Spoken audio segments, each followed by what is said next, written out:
Okay, well, let's start by defining what we mean by that.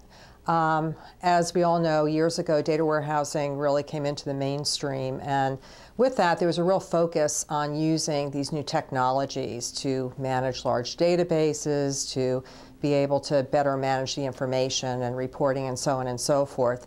And what we discovered over the years is with that technical focus, companies did employ the technologies, but they really were not fundamentally getting the bang for the buck out of those investments. And so what we're hearing a lot from folks, especially at conferences these days, is that phrasing that our companies are trying to move away from data warehousing more towards business intelligence.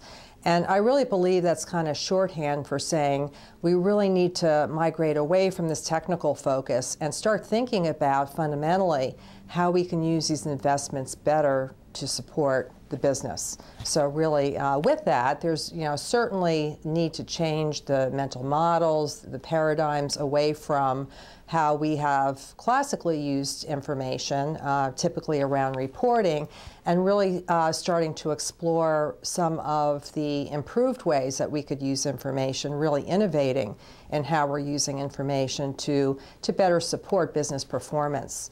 So what that calls for really is fundamental changes in a lot of areas. One area is to really change the approaches that we're using.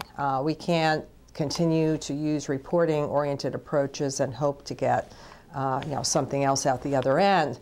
And typically where we start with that when companies are interested in getting BI, as they say, what we really need to do is explore where the opportunities are. So a very important first step for many companies is setting out a vision, really aligning the opportunities for BI with the business, looking at the drivers and strategies and goals, and being able to really figure out where the opportunities are to really improve the bottom line.